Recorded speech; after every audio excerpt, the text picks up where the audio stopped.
muchas gracias al Servei Ferroviari de Mallorca y a todos ustedes. Y a todos ustedes por su presencia en un día de invierno de los de antes, ¿no? Ya que hablamos de sociedad tradicional, pues un invierno como los que hacía antes, ¿no? Y hoy que se habla tanto del ferrocarril, por motivos tristes, ¿no? Primer pensamiento pues para estos compatriotas que han desaparecido en ese trágico accidente. Y también mi agradecimiento a los sindicatos del ferrocarril y a la dirección del servicio ferroviario, que creo que hoy han llegado a un acuerdo que tiene dos vertientes. Uno, evitar una huelga y luego hacer que el servicio sea mucho más seguro. Así se hacen las cosas. Muchas gracias. Bueno, ya he dicho, yo no soy un especialista en el ferrocarril, soy un mero aficionado. Y en todo caso, si podría hablar de algo, es del momento antes del ferrocarril.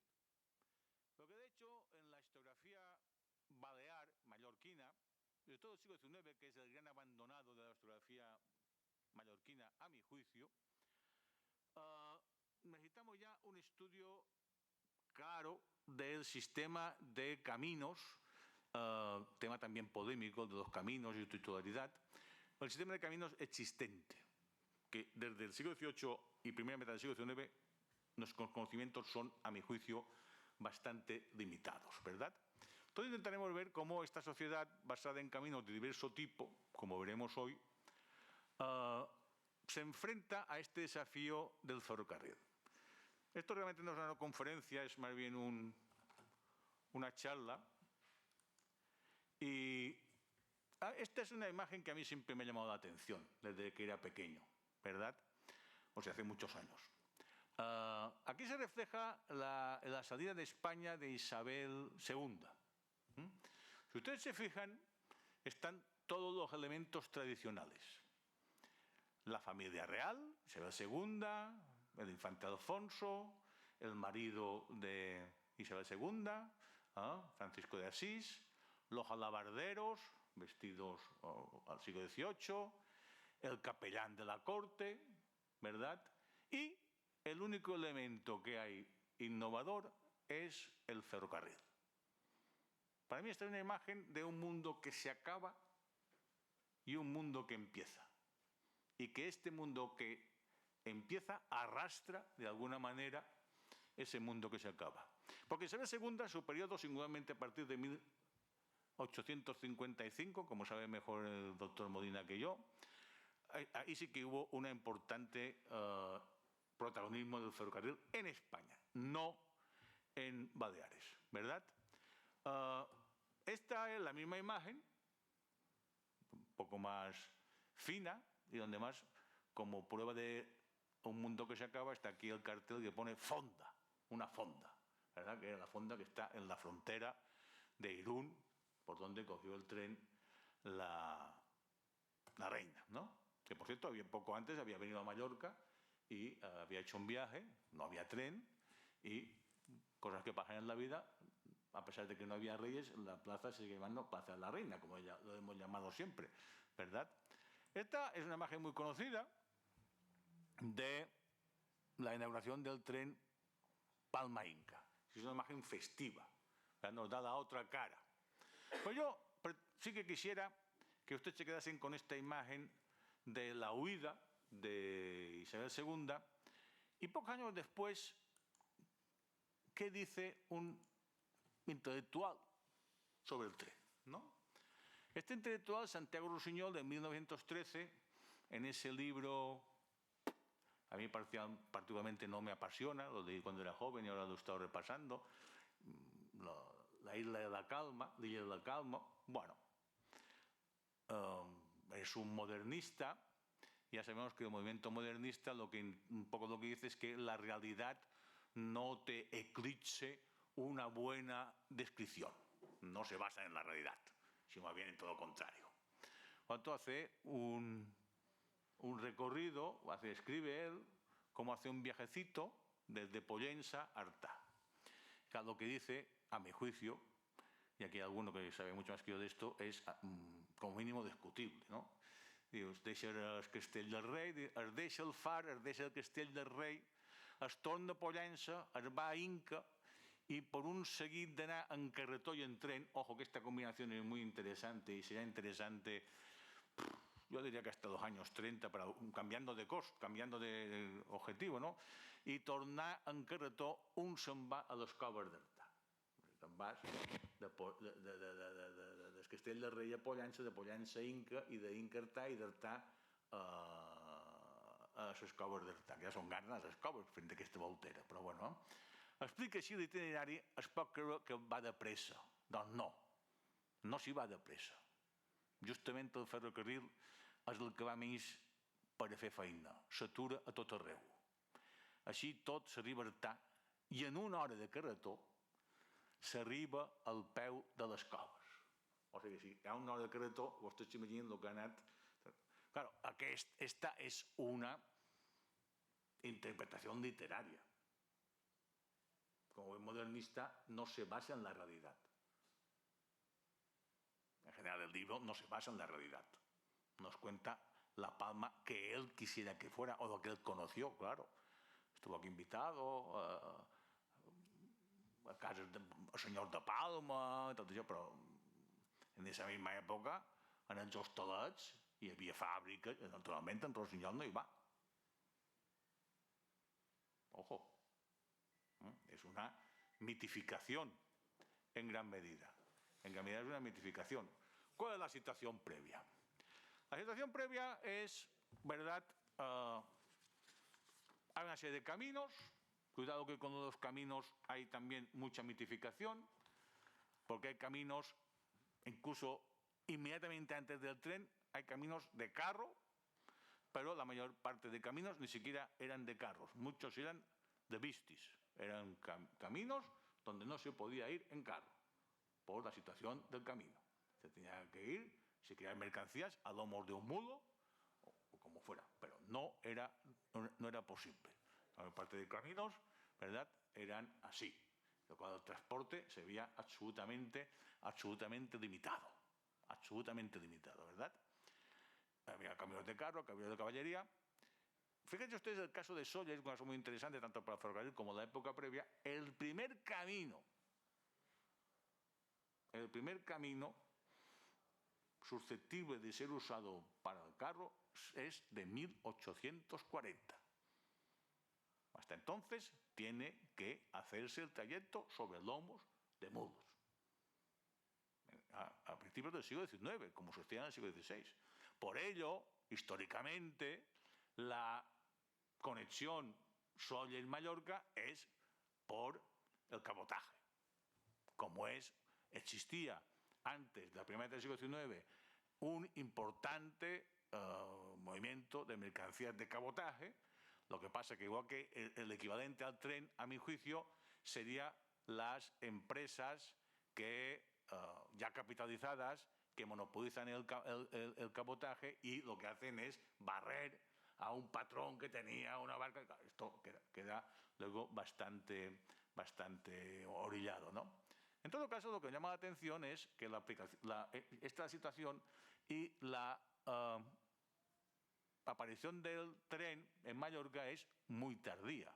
Es del 1875, como todos ya sabemos, cuando la eclosión en España y en Europa es como mínimo de 20 años antes, ¿no? Entonces, la causa de esto es que el instrumento jurídico básico para la confección de líneas de ferrocarril fue la Ley de Ferrocarriles de 1855. Esta ley, que tuvo efectos casi inmediatos para la construcción de líneas de ferrocarril, básicamente de dos tipos, ¿no? Líneas de ferrocarril que enlazasen minas con ciudades y puertos, y luego el sistema radial desde Madrid hasta la península ibérica. Esto no llegó a Baleares y tampoco llegó por una cuestión de capital. La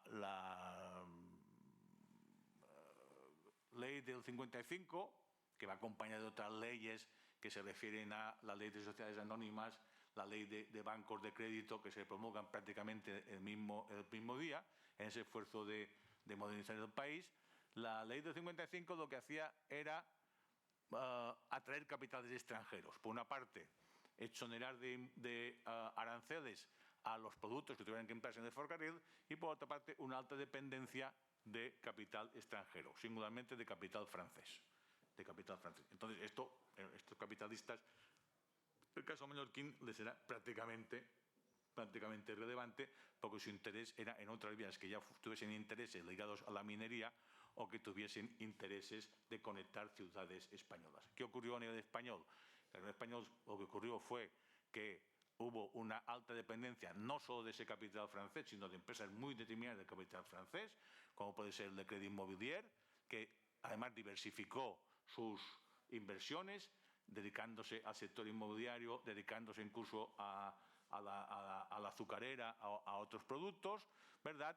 Y el rendimiento de las empresas ferroviarias, el beneficio era muy, muy bajo, como demostró ya hace muchos años Nicolás Sánchez Albornoz en aquel libro, ¿verdad?, La España dual, que nos demuestra realmente lo que pasa. El rendimiento que daban era muy bajo, porque la red ferroviaria española no se creó a partir de una economía que necesita el ferrocarril, sino al revés, el ferrocarril para articular un mercado. Por tanto, el dividendo era muy bajo. En los años 60, cuando se produce una crisis de uno de las entidades financieras más importantes de Londres, que esta entidad participaba del Crédit Mobilier, el Crédit Mobilier casi entra en la ruina, y las inversiones en el ferrocarril español se acaban, y eso tiene mucho y se retiran capitales. Y esto es uno de los factores fundamentales de la Revolución del 68, juntamente con la crisis industrial por la Guerra Civil Americana, que al no tener algodón separan todas las fábricas catalanas. Entonces esto supone una crisis en los años 60 que no afecta a Mallorca, porque claro, como aquí no había ferrocarril, la crisis está realmente no afecta. Este cuadro, ya sé que no ven nada, ya lo supongo, pero este cuadro, esta imagen me interesa mucho, igual es una manía mía, porque este es el primer mapa que hizo el Instituto Geográfico y Minero Español, del año 1855. Claro, lo que se hace en los mapas, cuando éramos pequeños que hacíamos mapas, queríamos poner tantas cosas que luego ahí no se veía nada. Ahí se ven pocas cosas, pero algunas me interesan vivamente. Que es que el tráfico principal se da en Inca, se da en Manacor, pero fíjense ustedes cómo aquí ya tenemos una serie que son redes de caminos. Ya tenemos una serie de zonas que quedan muy poco cubiertas por caminos, y que también quedarán muy poco cubiertas por el tema del ferrocarril, como es esta franja que va prácticamente del norte de Manacor, todo Manacor, prácticamente hasta Felanich, la zona del sur y sureste, que es algún conocido nuestro, ¿verdad?, que realmente conectan entre sí, pero no conectan con la capital, con lo cual para ir es muy dificultoso. Y aparte, naturalmente, aunque no se vea, el problema de la montaña, donde vive relativamente poca gente, pero el sistema de caminos era un sistema de caminos tremendamente rudimentario, ¿no? Lo que en la legislación de un momento se conocían como caminos vecinales de segunda categoría. Claro, si eres un camino vecinal y encima eres de segunda categoría, ya estás fatal, ¿no? A esta difícil articulación del mercado interior, sin embargo, presentaba las dificultades, tenía la vitalidad suficiente como para que, esto ha quedado mal, esto tampoco lo van a ver, igual ustedes se fían de mí, como para que sufriese un gravamen fiscal no despreciable. Este es un anuncio en el Boletín Oficial de la Provincia de 1860, donde se anuncia que se va a recaudar la matrícula industrial. La matrícula industrial, tenían que pagar. Eso no se ha inventado ahora, ¿verdad? Esta matrícula industrial establece una serie de ítems, ¿no? Fábricas de algodón, fábricas de licor, tal. Entonces, uno de los primeros en lo que llaman las actividades no agremiadas, aunque los gremios habían desaparecido, seguían empleando esta afirmación, es la siguiente: el pago de los empresarios que estuviesen sometidos a esta clase, como llaman, coches de alquiler o de colleras, calesas, tartanas, con expresión de las caballerías que emplean, alquiladores de caballerías y empresas de diligencias, galeras, mensajerías o carros de transporte, maestros de postas u otros interesados que tienen contratadas caballerías para el servicio de correos o de diligencias. O sea, todo el mundo que tuviese un animal que tirase un carro o similar. A esta fiscalidad estatal, los ayuntamientos, en los años 60 y antes, ante la falta de financiación de los ayuntamientos, impusieron casi todos ellos un impuesto sobre los coches de transporte, con lo cual se sumaba a esta fiscalidad general un impuesto municipal, lo cual generó algún problema en el sector, ¿verdad? Y hizo que incluso los costes de transporte fuesen mayores, como por ejemplo recoge en algunos de sus escritos el archiduque Luis Salvador, que recoge esta situación.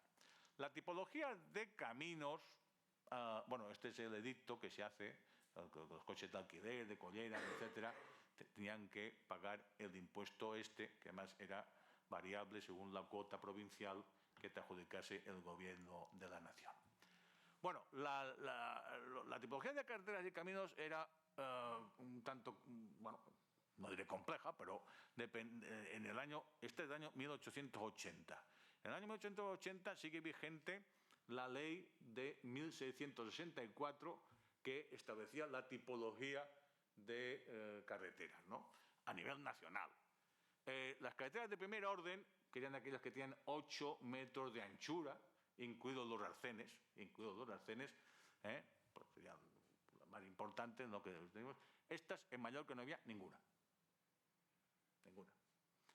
De segundo orden, que tenían 7 metros de anchura, incluidos los arcenes, había 4, que eran La Palma Alcudia, La Palma Sóller directa, se había construido hacía poco, y La Palma Sóller por Valldemosa y Della, y Palma Manacor, punto. Con lo cual queda desabastecida de un camino medianamente decente todo el sur de la isla, que ya veremos que va a ser un problema, desde Llummayor, Campos, Felanich, toda esta zona, que va a ser un problema, y desde luego todo el este, ¿verdad? Artà, Son Servera, etcétera, esto quedaba desaparecido. Las carreteras de tercer orden, la segunda orden eran supuestamente, y sucedido supuestamente, de responsabilidad de la Diputación, supuestamente digo porque había diputaciones que invertían más y otras que invertían menos. Las de tercer orden eran sobre todo, no solo, pero eran sobre todo competencia de los municipios correspondientes, ¿verdad? Aunque tuteladas por la Diputación. Las de tercer orden eran Palma Andratx, la que ha estado vigente hasta hace poco. Yo aún he ido ahí con el autobús, toda la vuelta por Illeta, y ahí estabas. Parta Porto Codom, realmente no llegó nunca a Porto Codom.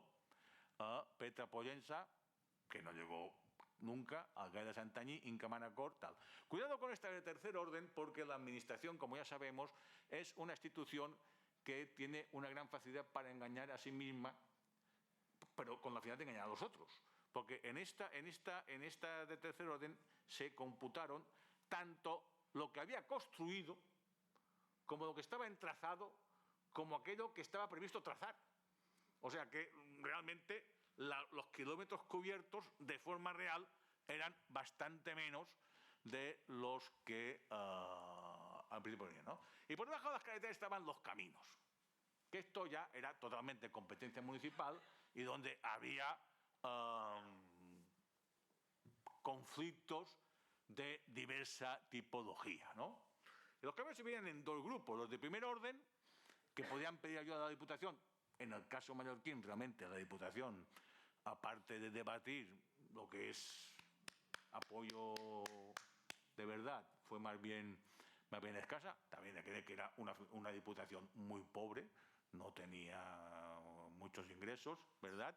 Y estos eran los que conectaban una localidad con un mercado, puede ser un pueblo en dijous d'Inca al dimecres de Sineu, con una carretera, pues ya hemos visto que había pocas, con la capital, o con cabeza de partido judicial, que es algo muy administrativo, pero todos los que somos de Mallorca ya sabemos que esto de partido judicial aquí ha sido un poco rige para la justicia, pero tampoco no para muchas cosas, porque en algunos años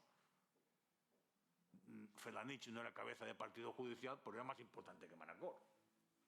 Ojo, cuidado con eso. Claro, en los caminos fíjense ustedes que en los caminos de segundo orden había 234 kilómetros trazados. Esto sí. Bueno, trazados quiere decir que existían, porque no se había trazado nada, era un camino.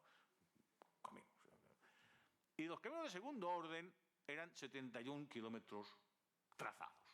Trazados de que existían. Claro, aquí venía un poco una conflictividad por el tema del mantenimiento y construcción de caminos.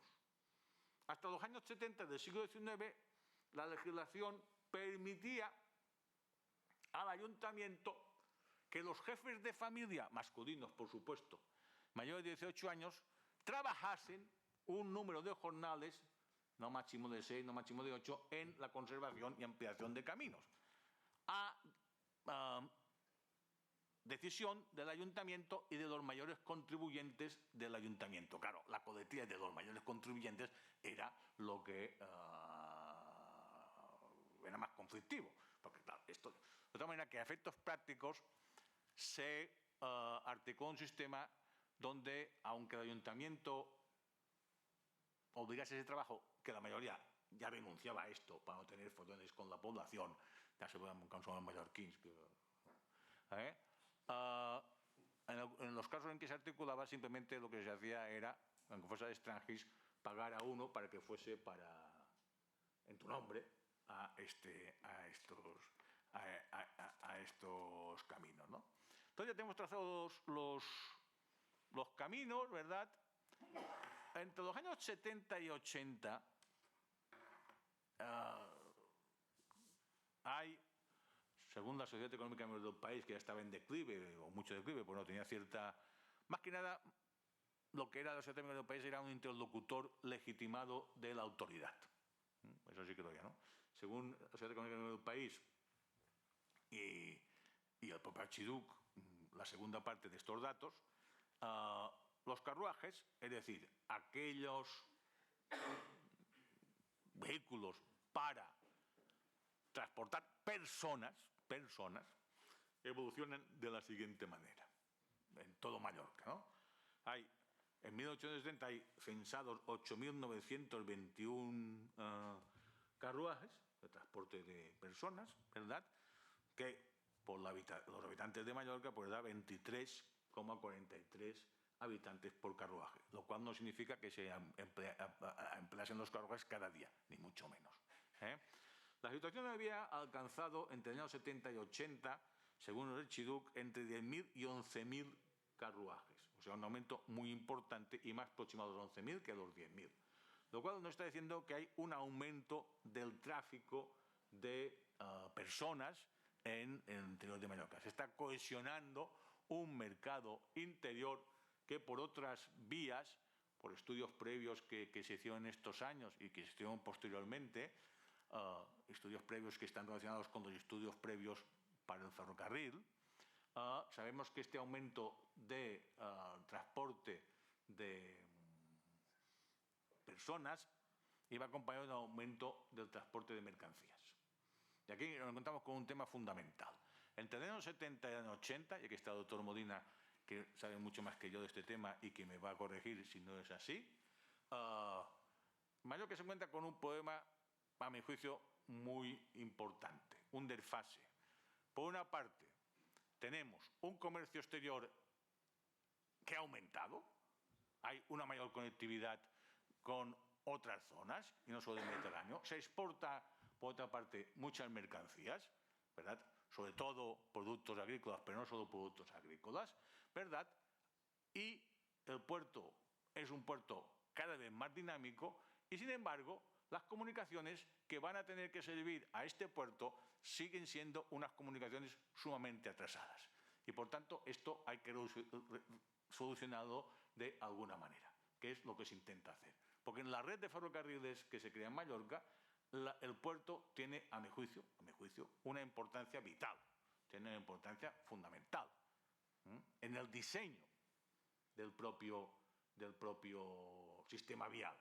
De tal manera que algunos autores ya refieren que incluso el diseño del sistema ferroviario mallorquín se basó en buena parte en orillar el resto de puertos y para que todo se concentrase en el puerto de Palma por intereses también de los propios agentes que participaban en la gestión en el puerto y en la gestión del ferrocarril. ¿Verdad? Si estas son unas observaciones muy interesantes que hizo Eusebio Estada entre el año 70 y 72, ojo, es verdad que no estuvo cada día contando, sino cogiendo días aleatorios de estos años. La entrada a Palma procedente de Inca. Diligencias, o sea, transporte de mercancías de mayor categoría, 8 entradas diarias. Coche de 2 caballos, 26. Coche de 1 caballo, 79. Y ahora entramos con las mercancías. Carros de 2 caballos, 24. De 1 caballo, 206. Carros relativamente pequeños. Animales de carga, 81. Oye, si en el año 1870 resulta que aún empleamos animales de carga para el suministro de Palma, es que estamos bastante atrasadicos, ¿no? Que hay un problema. Además, cuando Palma está creciendo. Y demanda más de todo. Además, teniendo en cuenta que hay algunas mercancías que no pueden transportarse a hombros de mulo. Un cerdo vivo, camudos, ya. Absoluta. Media de pasajeros diarios, 398. Media de mercancías, 10,8 toneladas. Entonces, esto hay un desfase entre el sistema ferroviario y lo que pide la nueva situación. Aquí tampoco creo que vean nada, pero bueno, esto es con comparación europea en los años 60. La creación del ferrocarril en España es rapidísimo. Fue un efecto realmente de la ley del 55. Aquí tienen las fechas. España, en el año 50, tiene 111 kilómetros de línea férrea y en el 80 kilómetros de línea férrea y 10 años después, cuando ya se ha aplicado la ley, 1190. El salto ha sido realmente muy importante, ¿no? Y a este respecto, un autor no muy conocido, pero que a mí me gusta mucho, Martínez Cuadrado, no por el tema del ferrocarril, que toca periféricamente, sino por otras cuestiones, ¿verdad? Llega a una afirmación que evidentemente no se puede aplicar a Mallorca. Dice, hacia 1870, el ferrocarril se había convertido en el medio dominante de las vías de comunicación por lo que se refiere al transporte de mercancías y personas en distancias medias y largas. En el caso mallorquín, no. O sea, que aparte de un desfase que hay entre las necesidades del puerto de Palma y el sistema de caminos y ferrocarril que no existía, hay un desfase entre lo que está pasando en la península y lo que está pasando en Mallorca, ¿verdad? Este desfase tiene que cubrirse de alguna manera. Y ya sabemos que esto empieza en el año 1875, cuando se hace la primera línea, ¿verdad? Palma-Inca, ¿verdad? Se inaugura, ¿verdad? Y a partir de aquí vienen una serie de proyectos, ¿verdad? La llegada hasta Sa Pobla en el 78. Cuando se crea la compañía, ya va a haber un follón. Ya, el problema que tiene la compañía ferrocarriles es que ya desde el principio va a haber una gran disensión interna, va a haber una gran disputa interna. Porque la compañía, a efectos económicos, después de que se fusionaron las dos compañías, la del sur y centro y la compañía del ferrocarril, la compañía resultante, su proyecto era llegar a Manacor, donde va a llegar relativamente pronto. El problema es que la otra compañía, de las dos, la compañía del centro y sur, tenía unos compromisos supuestamente adquiridos con la población y las instituciones de Felanich. De ahí hubo el gran conflicto. Y aparte, dentro del accionariado, que fue subsumido por la compañía resultante. Dentro de los de la compañía del sur y había gente de Felanich que había comprado acciones precisamente para que el ferrocarril llegase a Felanich, con lo cual se creó ahí Pero ustedes vean esto, fíjense cómo seguimos prácticamente igual, ¿no? Una línea importantísima, pero nos encontramos con unas zonas, la zona que iría desde el pueblo de Fingertà, absolutamente desarticulada, y un sur y sureste, pues que va a tardar mucho tiempo a tener el ferrocarril. A Felanich no va a llegar hasta 1897, y no por conexión con el sur, sino por conexión desde Santa María. Pues va a ser una de las cuestiones muy debatidas y muy polémicas. Las fechas todas las conocemos. He puesto el de Sóller aparte porque es por la compañía que lo lleva, por la forma con que se ejecuta, por sus accionistas, es un caso muy aparte. Pero claro, fíjense cómo el caso de Felanich es hasta 27, mucho más tarde, cuando uno de los objetivos, incluso societarios, de una de las dos sociedades que se fusionaron en los ferrocarriles de Mallorca, que era la sociedad del centro y sur, era precisamente llegar hasta Felanich. Además de un aumento muy complicado para Felanich. Tengan en cuenta que Felanich estaba en ese momento sufriendo el impacto de la filoxera, su época de esplendor ya había pasado, ¿verdad? Y por tanto necesitaba un cambio económico que el ferrocarril no ayudó. Fíjense cómo la segunda tanda de líneas ya muy avanzado el siglo XX, ¿verdad? En el 21 ya se hace este empalme Manacor-Son Cervera-Artà. En el año 24 hay una petición de los alcaldes de la zona a don Miguel I de Rivera para que esta línea llegue hasta Catepera, pero esto no va a puerto, no llega a puerto. Bueno, digo, la fusión fue muy problemática. La sociedad de ferrocarril de Mallorca traspasó a esa sociedad de los ferrocarriles. Esta sociedad, la sociedad de los ferrocarriles de Mallorca, subsumió a las dos preexistentes. Una que ya era operativa, la sociedad de ferrocarril de Mallorca ya tenía la Palma Inca, y otra que no estaba operativa, que era del centro y sur de Mallorca, cuyo objetivo era conectar Felanich, Llucmajor, etc. Tanto era así que se aparecieron estas disensiones internas dentro del accionariado de esta compañía resultante de la fusión de dos previas. Aparecieron en Palma como 18 números de una hoja volandera que se titulaba Ferrocarril de Mallorca. Si alguien consultarlas, son muy divertidas. De mallorquí se tiguen estratos per cap, els accionistes d'un i l'altre, y está recogida la colección completa en la Biblioteca Marc. Estos días seguidos, pueden ver ahí, está.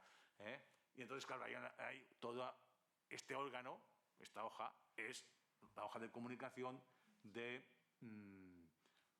los accionistas de Felanich Mayor, que habían sido orillados por la estrategia de la empresa resultante que fomentaba el Palma Inca Manacor, ¿verdad? Los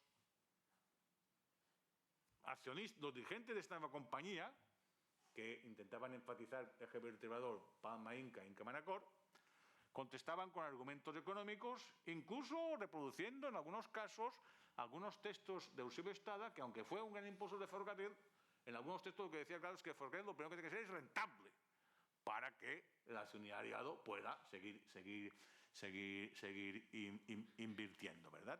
Esta hoja, ya digo, son muy interesantes y están en la Biblioteca Marc, por si alguno quiere consultar. Tenía aquí algunos textos, pero por no alargar más la situación. ¿Y por qué? Bueno, desde el principio, esta sociedad se plantea un problema, que es la rentabilidad económica. A partir de lo que dicen los dirigentes de la compañía, ¿verdad? Esto tiene que ser rentable, y rentable, hay que decir que muy rentable no parece que fuera en ninguno de los años.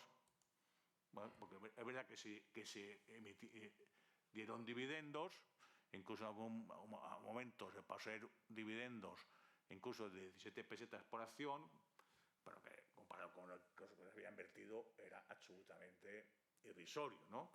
Sí.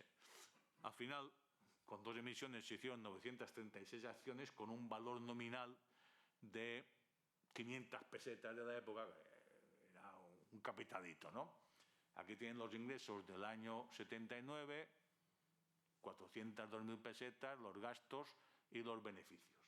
El problema que tuvo los beneficios es que muchos de ellos había una pugna dentro del Consejo de Administración entre llevarlo a dividendo o a reinversión. Los primeros años lo que se hizo fue reinversión por efecto de mantenimiento, ¿no? A partir de los años posteriores se dio un dividendo entre 12 y 13 pesetas por acción, que, haciendo un mero cálculo, supone una rentabilidad anual de entre el 2,4 y el 2,6% sobre el valor nominal, que tampoco no es que sea, teniendo en cuenta que en esa época la deuda pública, según el año, pues estaba alrededor del 3, incluso en algunos años llegaba al 6, es una cuestión muy tal. Como consecuencia de esta situación, en el año 81, es decir, poco después de la inauguración del ferrocarril y de la compañía, la cotización en bolsa era de 355 pesetas, es decir, por debajo del valor nominal. Solo cubría el 74% del valor nominal. Es decir, que los accionistas en el año 81 ya habían perdido el 24% de su inversión. Por tanto, hay que sumar unos gastos de mantenimiento muy graves, ¿verdad? Se publicaban las liquidaciones cada año en el Boletín Oficial de la Provincia, se pueden consultar. Se hacía un libro que el doctor Modina ha consultado muchas veces. Los gastos de mantenimiento ascendían alrededor de 2 millones de pesetas de la época, que es un capital muy relevante. Para solventar este problema, se hicieron diversas emisiones de obligaciones. Una de ellas, como he dicho, al 3%, que en ese año era más o menos la emisión de la deuda pública, y luego una emisión especial en el año 14 para cubrir la línea Palma-Santañé. Pero el problema era, naturalmente, la liquidación de estas obligaciones. La propia compañía, cuando hizo la emisión de obligaciones, consciente de que no podía pagarlo todo de un golpe, preveía hacer un sorteo a partir de un año sobre cuáles de estas obligaciones tenían que... sea como fuere, el impacto del ferrocarril, aparte de cuestiones financieras, también porque la capacidad inversora de la mayoría del momento era muy limitada y había sociedades como ya el crédito, que también tenían, el crédito balear, que tenía otras zonas de inversión. Esto es un cuadro que publicó Alcántara Peña de la situación en 1991. O sea, alguien lo quiere, está publicado en la guía de Baleares de Alcántara Peña de este mismo año, ¿vale? Y nos dice más o menos lo que se tardaba y tal, ¿no? Entonces tenemos aquí este cuadro un poco complicado de leer, se tiene que empezar a leer de abajo, ¿verdad? Entonces te dice que por la noche salía un tren de Manacor a las 3 de la madrugada, llegaba a Petra a las 3:27, salía de Petra a las 3:30, llegaba a San Juan a las 3:54, total, que el tren que salía a las 3 de la madrugada llegaba a Palma a las 7:20 de la mañana. De todas maneras, esto es un avance. Esto es un avance. Pero lo quieren seguir, pues pueden seguir ustedes también recoge el empalme de la Puebla, que era una zona donde se distribuía el ferrocarril para dirigirse a otras localidades, y sobre todo el empalme de la Puebla también conectaba las diligencias para ir de la Puebla a Pollensa. A partir de la inauguración se hicieron una serie de ramales. El ramal más importante, ya digo, el que iba desde Santa María a Felanich. El esquema de estos ramales siempre es un poco el mismo, ¿verdad? Se pedía al Gobierno de la Nación la declaración de interés público. Los efectos de la ley del 55 ya habían acabado, por lo tanto, la declaración de interés público era bastante limitada, porque prácticamente lo único que permitía esta declaración de interés público era la exención de algunos aranceles, pero no todos, y el pago de impuestos.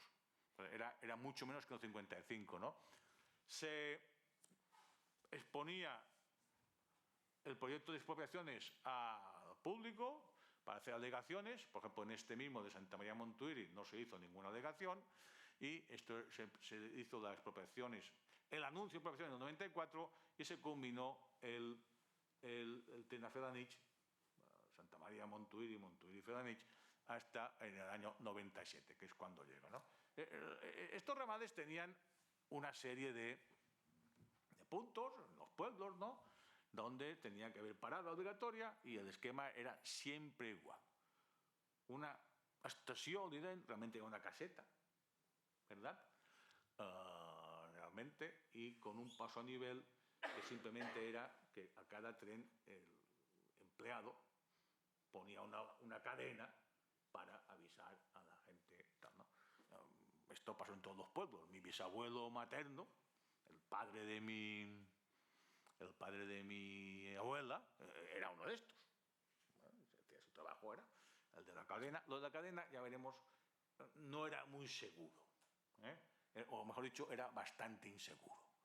Porque ustedes van a la prensa local y accidentes de un señor que iba con un carro medio dormido y pasa esa cadena y el tren se atropellaba el carro, habitualmente con la muerte del animal.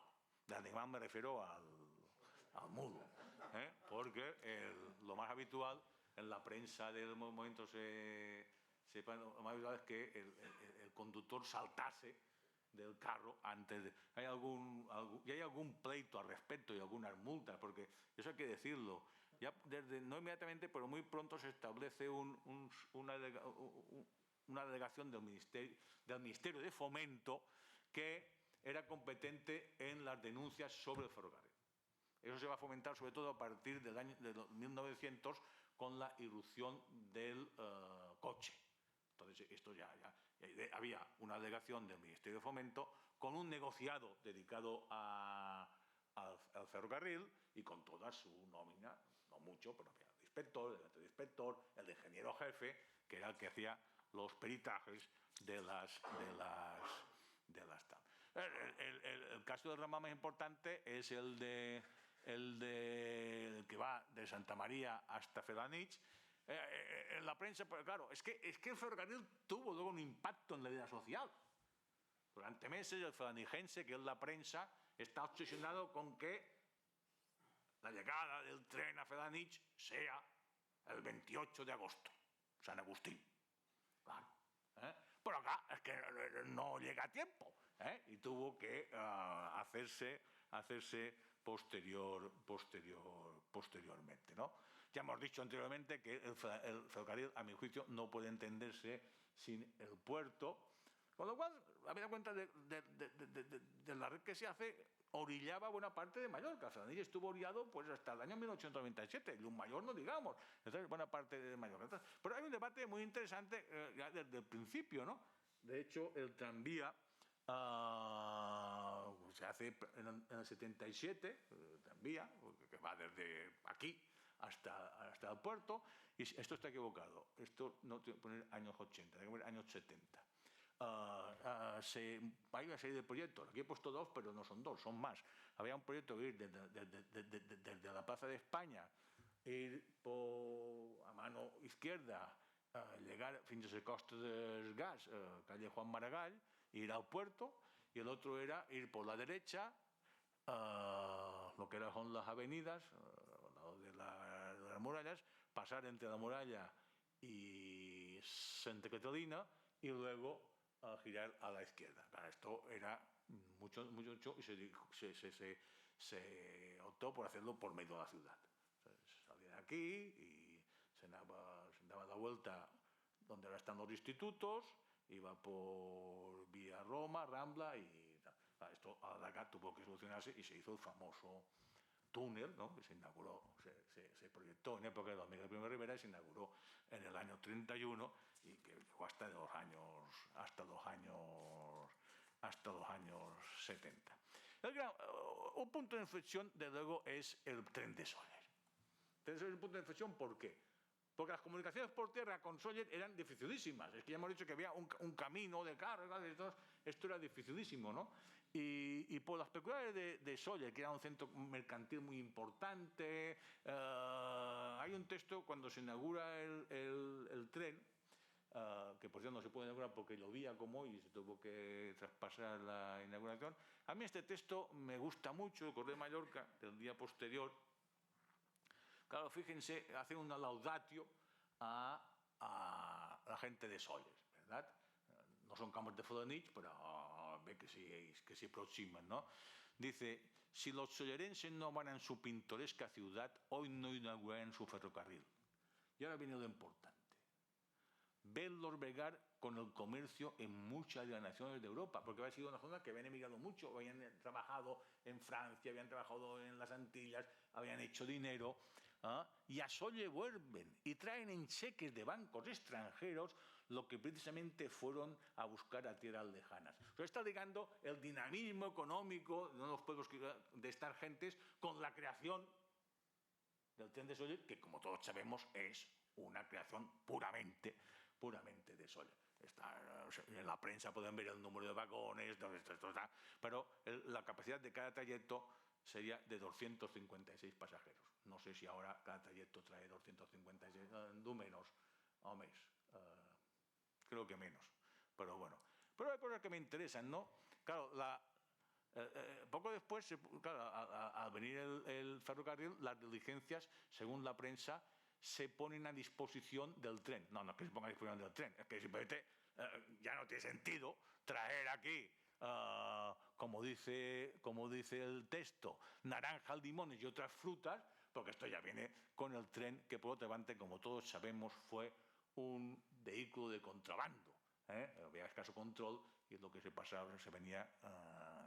Y otra cosa que me interesa mucho, año 13. Esta sociedad tradicional, tal, pero ya desde el año 13 hemos visto cómo esta sociedad tradicional genera unos inversores que, aunque la cosa acaba mal, invierten en el ferrocarril.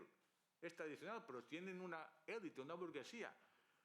Yo se lo reivindico, siempre lo he dicho, a mis amigos de contemporánea, amigos entre comillas, entre todas las comunidades del mundo, que en vez de dedicarse a lo que sí que hacer, tendría que hacer un estudio de gente que invirtió en la Mallorca del siglo XIX y XX. José Tous, el de la última hora, es que no es de la última hora, es que está en el tranvía, está en la Plaza de Toros, está en los cines, un tío que si fuese de Barcelona ya tendría no sé cuántas monografías publicadas. La burguesía sollerica que invierte en el tren. 3/4 de lo mismo, ¿verdad? Entonces, aquí ya empieza en la prensa, en el año 13, una laudatio del ferrocarril sobre sus usos turísticos. Fíjense, ningún ferrocarril como este para los turistas. La nueva línea férrea parece que ha sido construida para ofrecer al turismo bella y cómoda ruta. Y si ustedes miran el otro párrafo, dice, y este ferrocarril procurará facilitar excursiones como la visita a la Calobra, la ascensión al Puig de l'Ofre. Es decir, lo que se hizo después. La combinación entre ferrocarril y otros medios para hacer estas.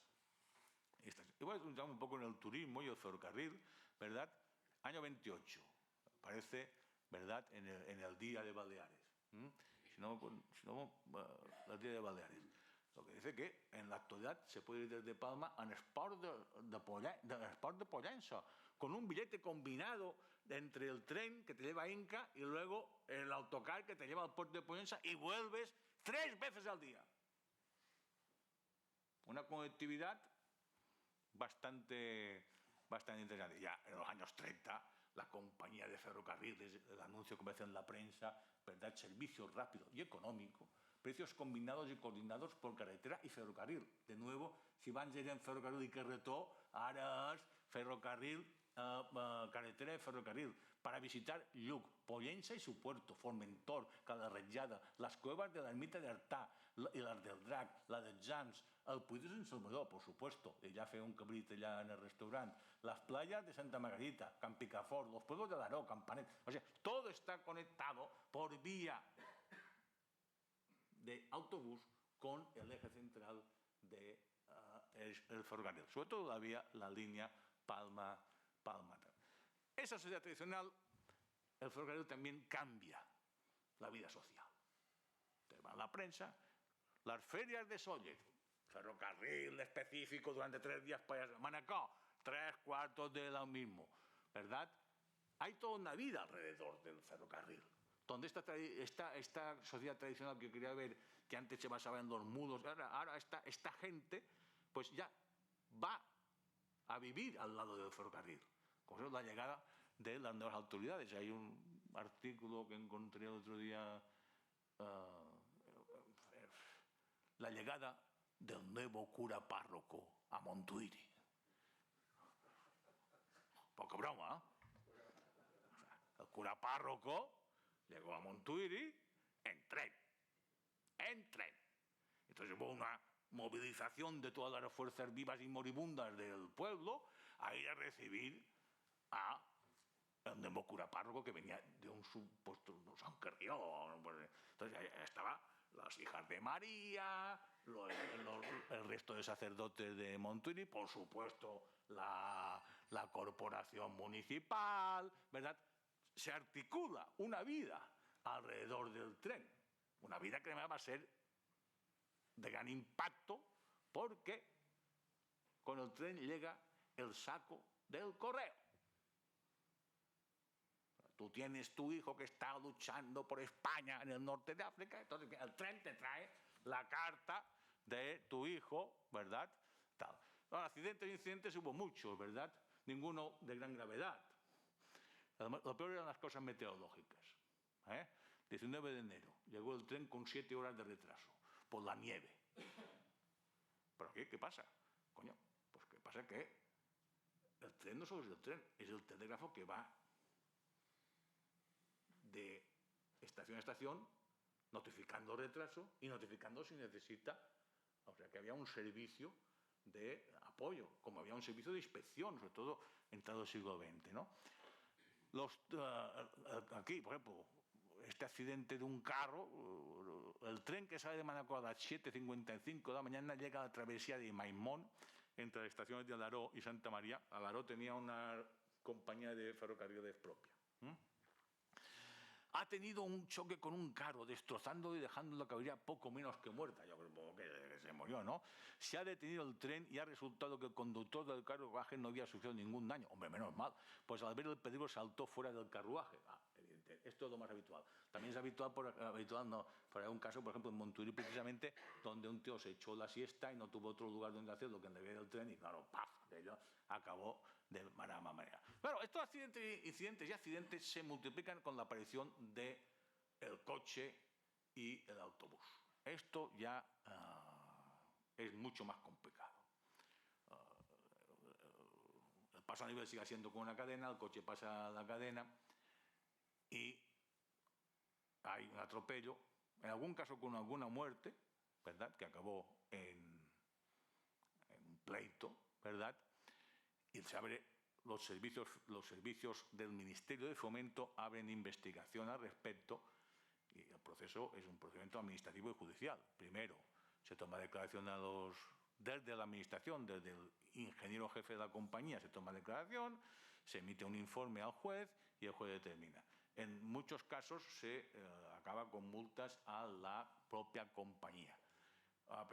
Por desgracia, no queda mucha documentación de estas épocas, pero lo que queda, que yo conozca, está en el Archivo del Reino, en la sección de transportes, y ahí están las multas que se impusieron a la compañía en los años 20 y pocos, precisamente por la situación de los pasos a nivel. Este impacto que tiene el ferrocarril sobre las sociedades tradicionales, yo que me he dedicado toda mi vida a la docencia, tiene también un impacto en la vida. Hoy puede parecer risible, pero claro, a principios del siglo XX, unos niños que vivían en los Hostalets o vivían en barrios de Palma, de repente pueden irse de excursión en esa época de renovación pedagógica, cuando los niños eran niños y los profesores incluso enseñaban cosas. Esto ya hace mucho tiempo de esto. Entonces, esta sección de noticias dice: una comisión de maestros de Palma fue a visitar el pasado viernes al señor director general de los ferrocarriles y el señor director de los ferrocarriles le hizo la gracia de que los niños que fuesen de excursión pagarían la mitad del billete. En consecuencia, se organiza una excursión, la verdad, en tren hasta Inca y desde Inca a Caimari, en carruaje, porque llegaban, y de Caimari a Lluc y luego de Lluc a Pollença. Bueno, pero hoy nos puede parecer risible. Pero para un niño de Palma, este tipo de experiencias con un contenido innovador pedagógicamente, quiero decir que el ferrocarril cohabita con estas sociedades tradicionales, pero también las enriquece, las transforma, elimina algunos de sus aspectos, pero también las enriquece en muchos años. ¿Cómo podemos hablar del siglo XX sin hablar de la cuestión social? Es verdad que en 1918, después de las graves crisis que hay de alimentación, se monta un Montepío para los trabajadores del ferrocarril. Este Montepío tiene aquí, yo creo que era aquí, bueno, el economato del ferrocarril estaba a mano de izquierda y al final los últimos años estuvo, creo que o aquí o pegado aquí, el economato, donde los trabajadores iban a comprar al economato. ¿Verdad? Por parte del economato, en el año 18 se establece un Montepío que establece aspectos, por ejemplo, la viudedad, la orfandad, la jubilación. La jubilación voluntaria a partir de los 55, forzosa a partir de los 70. Se va a capitalizar ¿cómo? Se va a capitalizar con 10.000 pesetas que dio la compañía y luego con la retención del 2%, de los sueldos de los trabajadores, que se van a invertir en deuda pública o en obligaciones de la propia compañía. Hay un premio de antigüedad. Por tanto, esta compañía soluciona problemas que el mundo capitalista había provocado en esa sociedad tradicional, ¿verdad? Incluso el ferrocarril es empleado por el ejército, como este ejemplo, ¿verdad? Donde el 17 de mayo del 15, el regimiento 61, que es el Palma 47, pues se fue a hacer unas maniobras con fuego real a la zona de Manacor y se fueron con ferrocarril. ¿Qué quiero decir con esto? Quiero decir con esto y concluyo que las conclusiones que quisiera sacar, no sé si me he alargado demasiado, las conclusiones que quisiera sacar es que la red de ferrocarril fue una necesidad por la importancia creciente del comercio exterior, que esto operó en una sociedad tradicional, que algunos aspectos de la sociedad tradicional se fueron laminados por él, como no puede ser de otra forma, pero que convivió y enriqueció a esa sociedad tradicional desde el punto de vista incluso educativo, desde el punto de vista de vida social, desde el punto de vista de inversiones, que es verdad que acabaron mal, pero es que el que inicia algo se enfrenta a todos los problemas, porque la ley de sociedades anónimas tampoco era mucho más reciente, ¿verdad? Aunque como aspecto negativo hay que exponer la dificultad que tuvo la red de ferrocarriles, sobre todo por problemas de capitalización. No olvidemos que la red de ferrocarriles de Mallorca no se creó con capital público jamás, solo fue de capital de los inversores, que en el año 24 se llegó a un acuerdo con el Gobierno de la Nación para recibir una serie de subvenciones que no se llegaron a cobrar nunca, ¿verdad? Y que esto fue uno de los motivos de tensión entre los accionistas y el Estado y que se va a resolver en el año 1964, si no me falla la memoria, con la compra por parte del Estado de la compañía, ojo, por el valor nominal de las acciones. A cambio de 500 pesetas del año 1876, el Estado te dio 500 pesetas del año 1960 y pico. El negocio no fue buen negocio, pero el impacto social en la transformación de la sociedad tradicional mallorquina creo que no podemos olvidarla. Muchas gracias a todos ustedes y si hay alguna pregunta o un comentario, pues ustedes.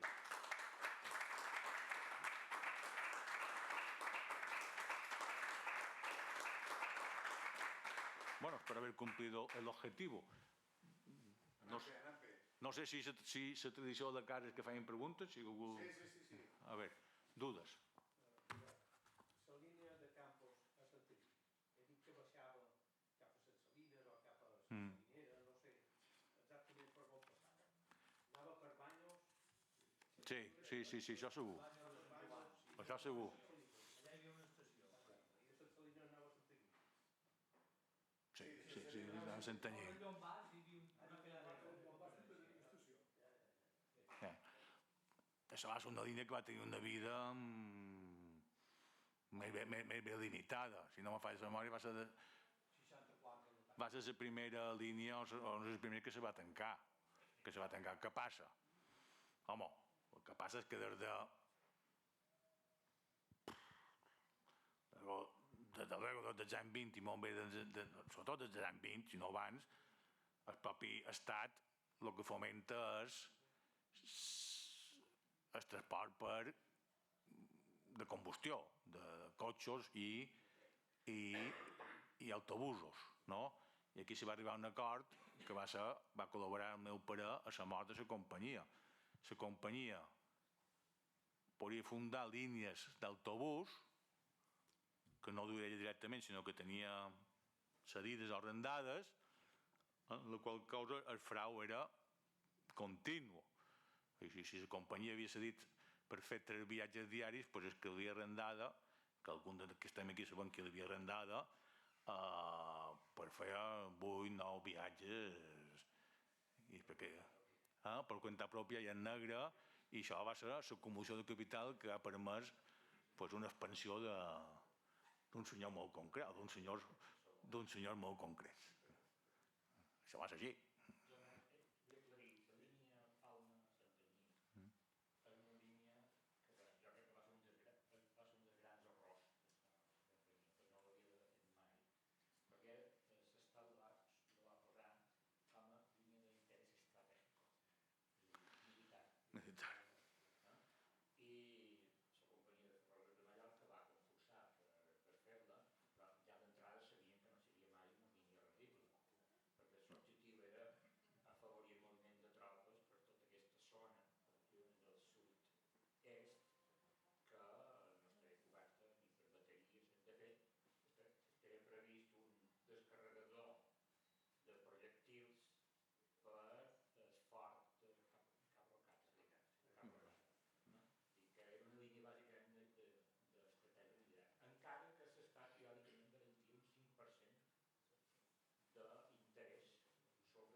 Bueno, aquesta línia, és veritat el que tu dius, aquesta línia, la prova que té la dificultat d'aquesta línia és que per sufragar la companyia ha de fer una emissió específica d'obligacions, que a més se veu amb molta dificultat per l'amortització d'aquestes obligacions en el seu moment, amb moltíssimes dificultats, perquè és una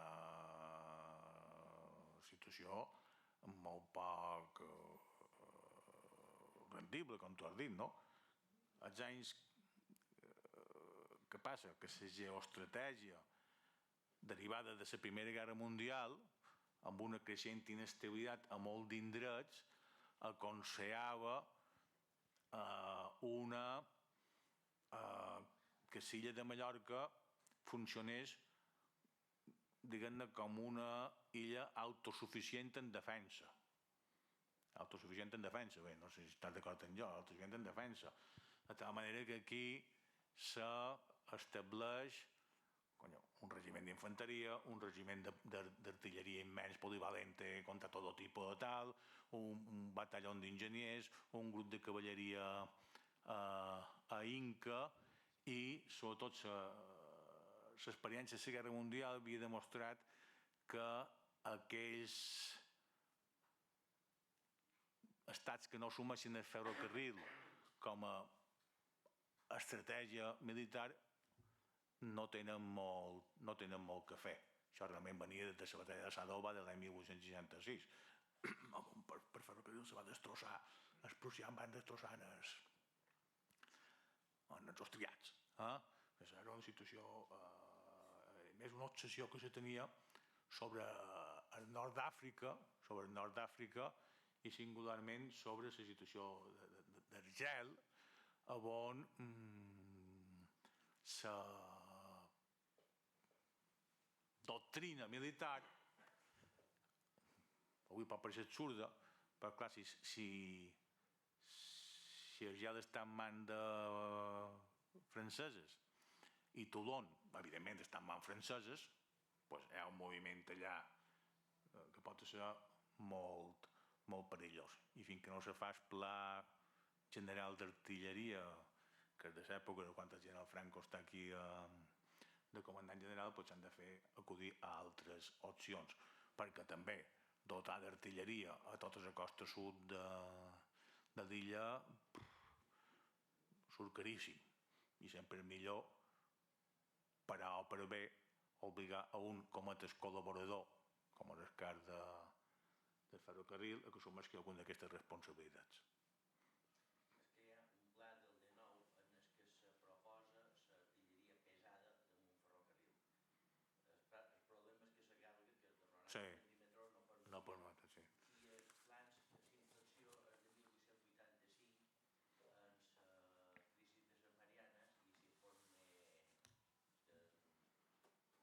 i s'informe Ah. se troben que aquí el que vulgui dominar el Mediterrani occidental ha de dominar Balears. Clar, de fet recordem que encara que avui mos pareixi absurd, per aquesta època hi ha la declaració d'estat de guerra a Balears per una possible invasió dels Estats Units d'Amèrica.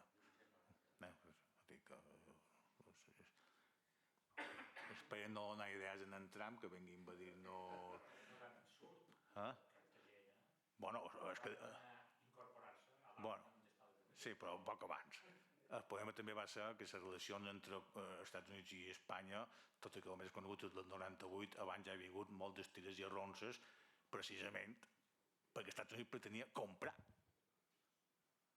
Cuba. I Espanya va dir que no. I després ja quan comença la guerra, les de casa estan de guerra. A mí me m'agradaria, profesor, una pregunta. Uno de los grandes olvidados de la historia del tren, pero muy a tenor de lo que has dicho acertadamente. O sea, las dificultades que hubo en Mallorca para que llegara el tren, que llegó 35 años más tarde que el resto de la península, era por las enemistades del colectivo de los transportistas. O sea, todos estos que llevaban carros, que llevaban diligencias, los diligencieros, eran los más, incluso litigaron contra los proyectos anteriores que hubo para el ferrocarril. Y fue necesario incluir a verdaderas personalidades de la sociedad balear de aquel entonces. Y a mí me gustaría poner aquí sobre la mesa un gran olvidado, un tal Miguel Socias Caimari. Miguel Socias Caimari era un abogado de Sepobla, que fue secretario y después presidente del Consejo de Administración de la Compañía del Ferrocarril de Mallorca, que había sido una gran personalidad porque había sido gobernador civil de Filipinas, un mallorquín, gobernador civil de Filipinas, y fue el verdadero inspirador de llevar el tren a Sepobla. Y este hombre fue cesado de su cargo debido a la presión de los accionistas del Consejo de Administración del Ferrocarril de Mallorca, porque este hombre quería impulsar el ferrocarril hasta el puerto de Alcudia. Y los intereses que había de la Compañía de Ferrocarril de Mallorca era precisamente, como tú has dicho muy bien, llevar todas las mercancías de Mallorca hacia el puerto de Palma, que estaba participado por esta sociedad. Resultado, Miguel Socias Caimani no tiene ni tan siquiera una calle en Sepobla, y fue el responsable de llevar el tren a Sepobla. Entonces ahí, ya que estamos aquí en el tren, me gustaría pues un recuerdo a este hombre, y de hecho yo voy a hacer algo en su honor en la estación del tren de Sepobla para recordarlo, porque nadie ha hecho nada en relación a este hombre. Bueno, pues... Entonces, y después otra cosa que ha dicho muy interesante, que también no ha tenido notar un nivel mallorquí, es decir, ahora las financiaciones europeas antes iban por la sostenibilidad. Ya sabéis que estamos en muchos proyectos de crear proyectos nuevos de ampliaciones de redes ferroviarias. Pues ahora resulta que la Unión Europea está variando su camino y las inversiones en materia de ferrocarril hay que enfocarlas precisamente pues, para el transporte de tropas, mercancías militares, transporte de carros blindados, porque se está enfocando hacia esto, porque no a Tesco, no todo. Es decir, que estas son las nuevas corrientes que la Unión Europea está fijando en estos momentos. Bueno, no por esto, pero el problema que podemos... El plan, digamos, quinquenal que hay, que efectivamente acaba el tema de las temas verdes, y ahora están enfocando toda la Unión Europea el tema de la industria de defensa y el enfoque de las inversiones. Con lo cual tendremos ferrocarril para llevar soldados, pero no tendremos soldados como esto sigue así. Eso sí. Jaume? Jo, arran del comentari que s'ha fet, però ja ha estat il·lustratiu. Però jo sempre havia llegit, jo soc llei que m'hagués de matèria, però sempre m'ha agradat llegir els trens singularment de Demarà, a partir de la tesi d'Empordà, pensant molt. Havia llegit sempre la línia estratègica i deia, bueno, jo me plantejava estratègica i en realitat traçat en tinc de la línia aquesta parteix de Serenal ja directe se desvia cap a Son Granada i cap a Llumajor. Tenim les bateries importantíssimes en aquests anys d'enderrocat i fins a Cap Blanc. Però clar, s'ha dit que estava previst un lloc per descarregar. És que a mi no me quadrava de cap manera.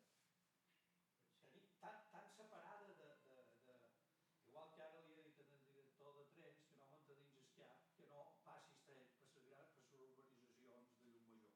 Me sap greu, no és una crítica, però visc allà i és firmat. No, perquè sàpigues que el director dels trens no té cap influència. No, ja m'imagino. Cap influència però no ha d'anar expressant.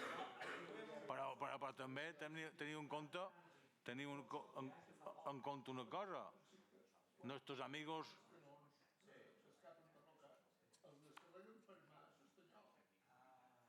No m'ho havien comptat.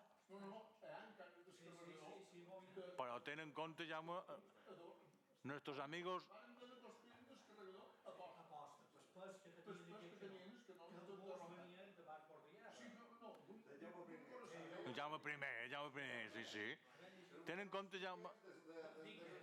Els Dickens, que encara els han vist disparant, altres feien un disparo al any.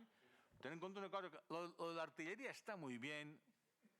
Vale, la artillería están ahí los niños de la artillería, tal. Pero eso no elimina que tenga que haber una movilización de la infantería, entre otras cosas, porque si por lo que fuese la artillería falla y toman tierra, estamos, y ten en cuenta que había no uno, 2 regimientos de infantería, el 61 de Palma y el 62 en Inca. Ojo. Cada 62 se sustituye por un llamado grupo de caballería que realmente era una compañía. Sí, perdón, Joan. Sí. Sí, és una pregunta no tan sols dirigida als conferenciants, sinó per algú que ho sàpiga. De qui és el túnel d'estren? El túnel d'estren que va d'aquí, de l'Ajuntament de Palma. ¿De? Ayuntamiento de Palma. El Ayuntamiento de Palma. FEBE lo donó en 1970 al Ayuntamiento de Palma. Y esto lo hemos sabido recientemente porque no está archivera por ahí. El Ayuntamiento de Palma y el ferrocarril, pues tuvimos un poquito de enganchada por saber de quién era el túnel. Y efectivamente, pues fuimos al registro de propiedad y apareció la escritura de donación de la Ferrocarril Española de Vía Estrecha. Se lo donó una donación al Ayuntamiento de Palma y el Ayuntamiento de Palma tampoco tenía copia de esta escritura, ahora la tiene gracias al ferrocarril. Es decir que... Pero de todas maneras, Fue García Ruiz. Yo he visto los planos de la biblioteca más. Pero este plano, este túnel, por lo que yo sé, desde que se hizo la reforma de esa Plaza Mayor, está inutilizado. Las problemáticas no son las de la Plaza Mayor, pero la Plaza Mayor, si nos fijamos en el parque de la Plaza Mayor, en la parte de arriba todavía se conserva una pared. Y los ingenieros tienen modos de orillar un poco. La verdadera problemática está en el parque de la Plaza de Olivar, que lo corta, y este de aquí de la Plaza de España, que también lo corta. Este de aquí, que hay aquí por al lado, también lo corta. Pero bueno. Todo se andará. Ja veremos. Ja ho veurem, va dir un cego. Més preguntes? Pues moltes gràcies. Moltes gràcies a vosaltres. Y el tema del refugio, ¿quién se apunta al refugio? Yo me apunto, pero espera que apague esto. Bueno, espero no vos avorrir molt. Ah? Bueno, Molina, perdona totes les barbaritats que he dit.